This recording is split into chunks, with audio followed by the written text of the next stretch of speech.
A medicina espiritual vem crescendo, ganhando credibilidade e comprovação científica.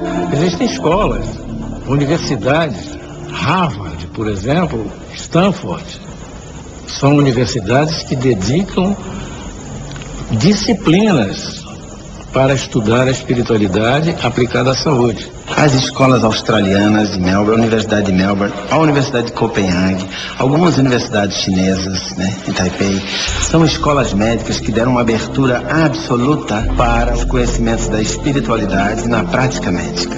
A AME Brasil, que é realmente a entidade máter que congrega todas as outras AMEs nos diversos estados da federação, tem trabalhos maravilhosos, trabalhos científicos de alto valor, procurando fazer o casamento entre medicina e espiritualidade. Em Santa Catarina, a união entre medicina e espiritualidade é praticada no Núcleo Espírita Nosso Lar há 22 anos. Uma entidade sem fins lucrativos, mantida com doações espontâneas, o Nosso Lar, em São José, oferece tratamento complementar aos pacientes. Nós encontramos a nossa vocação, que era a saúde. E então juntamos-nos a médicos, a cientistas, estudiosos e começamos a praticar a medicina vibracional, que é a medicina indicada pelos espíritos. É fundamental a responsabilidade do paciente no seu diagnóstico mais precoce possível, na sua condução das orientações que o seu médico define. Tanto é que aqui em Nosso Lar nenhum paciente adentra a nossa instituição para tratamentos energéticos e espirituais complementares sem um diagnóstico médico. A cada semana, o Núcleo Espírita Nosso Lar atende gratuitamente cerca de 600 pessoas que buscam ajuda emocional e espiritual. Quando nós não conseguimos nos adaptar à realidade que temos, que somos e que estamos vivendo, nós começamos a ter problemas na compreensão, no entendimento e principalmente no ato de viver. Então começam a aparecer certas avarias emocionais, energéticas, espirituais, como depressão, estado alterado de consciência, psicoses, comportamento alterado em criança, em jovem, em adultos. E isto é tratado em Nosso Lar. São as doenças mentais de uma maneira geral.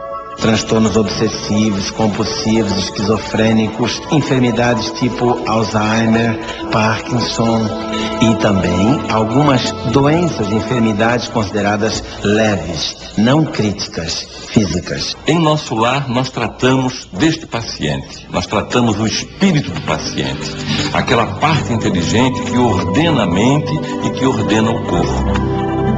Então os espíritos atuam no corpo físico através da percepção extrasensorial, que nós chamamos de mediunidade. Neste processo existe a captação de informação que o médium procura passar ao paciente, através de passes, através de envolvimento, de toques e principalmente com seu próprio pensamento positivo, com a sua onda pensante, com seu magnetismo pessoal e também com o magnetismo espiritual. Ele consegue então influenciar o ser doente para levá-lo a um estado de equilíbrio.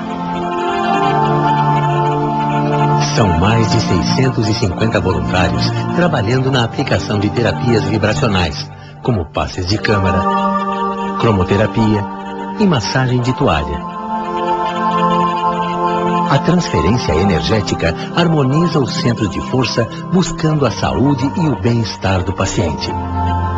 Esses centros de força, ou chakras, eram coisas que eram discutidas há pelo menos 4.000 anos e que eram coisas que eram discutidas dentro de um ambiente místico, religioso, transcendente, esotérico, chame como quiser.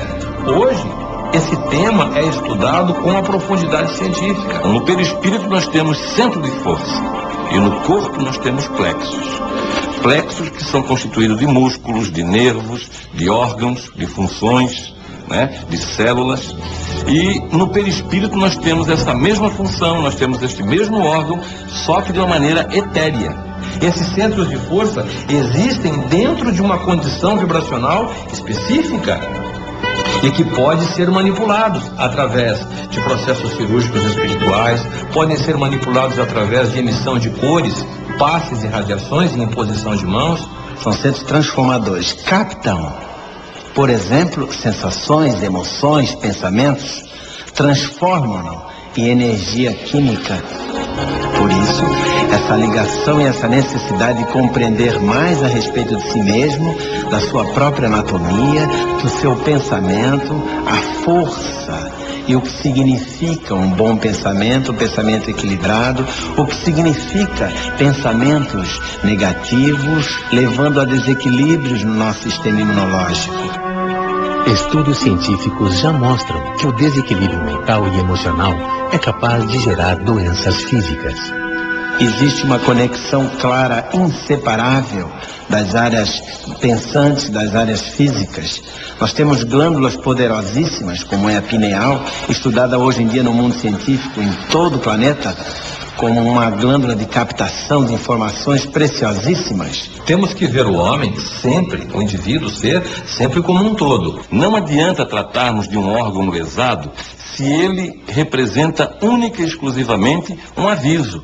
Ele está representando o ambiente, a parte mais fraca, a parte mais frágil do sistema imunológico, o sistema que cuida do nosso corpo biológico, que está conseguindo externar o que está indo na mente e o que está indo no espírito. Quando esse princípio inteligente não está em equilíbrio, ele começa a gerar desconforto generalizado no corpo físico, aonde nós temos as somatizações. A medicina não tem dúvidas disso. Você vê as úlceras pépticas, as úlceras duodenais, o infarto de miocárdio, as doenças degenerativas, uma gama enorme de patologias são decorrentes do estresse, que é a epidemia do século. Para nós não existe a doença, e sim o ser doente. Através de uma tomografia, o meu médico descobriu que eu tenho um meningioma, que é um tumor que se instalou na base do meu crânio, do meu cérebro. Desde o primeiro momento, eu fui em busca de um complemento para o tratamento. Para cuidar de forma integral dos pacientes de câncer e doenças degenerativas, o Núcleo Espírita Nosso Lar criou o Centro de Apoio ao Paciente com Câncer. No Ribeirão da Ilha, em Florianópolis, o CAPC atende hoje gratuitamente cerca de 150 pessoas por semana. Foi lá no CAPC que eu pude compreender o quanto é importante a gente estar em equilíbrio energético entre mente, corpo e espírito. Eu senti o que foi o efeito da cirurgia espiritual na minha barriga, eu senti o efeito do passe, eu senti o efeito daquele algodãozinho te tranquilizando, daquelas luzes, da massagem nos pés. Eu disse, isso é seu. Tanto o Núcleo Espírita Nosso Lar, e principalmente nos casos mais graves do CAPC, que é um centro adequado para essas práticas de cura espiritual, esses é que me encantam, me deixam realmente entusiasmado, depois de 50 anos de medicina, perceber que o caminho está à nossa frente. No próximo episódio, o tratamento integral através de terapias vibracionais, a cirurgia espiritual, o poder das emoções, do pensamento e da fé no processo da cura. Não só a fé numa força superior, mas também a fé na nossa capacidade individual e pessoal de transformação. E ver que a vida não é ausência de problemas, mas como a gente lida com eles. Temos possibilidades 1000 de sermos felizes, mesmo diante da enfermidade.